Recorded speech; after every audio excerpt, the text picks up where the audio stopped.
കലൂർ സ്റ്റേഡിയത്തിൽ നൃത്ത പരിപാടിക്കിടെ VIP ഗാലറിയിൽ നിന്ന് താഴേക്ക് വീണ ഉമാ തോമസിനെ വെന്റിലേറ്ററിലേക്ക് മാറ്റി.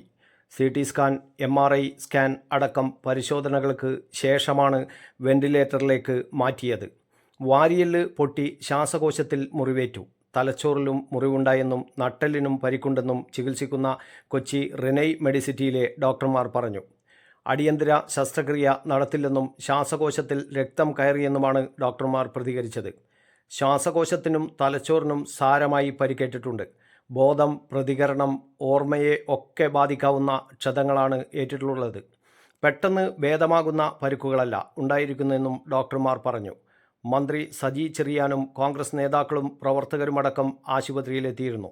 നടി ദിവ്യ ഉണ്ണിയുടെ നേതൃത്വത്തിൽ ഗിന്നസ് റെക്കോർഡ് ലക്ഷ്യമിട്ട് സംഘടിപ്പിച്ച ഭരതനാട്യം നർത്തകരുടെ നൃത്തസന്ധ്യയ്ക്കിടെയാണ് അപകടം ഉണ്ടായത്.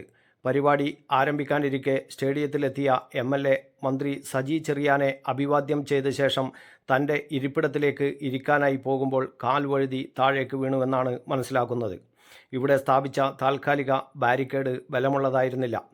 താഴെ കോൺക്രീറ്റ് സ്ലാബിൽ തലയിടിച്ചു വീണ MLAക്ക് ഗുരുതരമായി പരിക്കേൽക്കുകയും ഉടനെ ആശുപത്രിയിലേക്ക് മാറ്റുകയുമായിരുന്നു. തലയിലെ പരിക്കിൽ നിന്ന് രക്തം വാർന്നു പോയിട്ടുണ്ട്. തലക്കകത്ത് ആന്തരിക രക്തസ്രാവം ഉണ്ടായെന്നും രക്തം കട്ടപിടിച്ചെന്നും സംശയമുണ്ട്.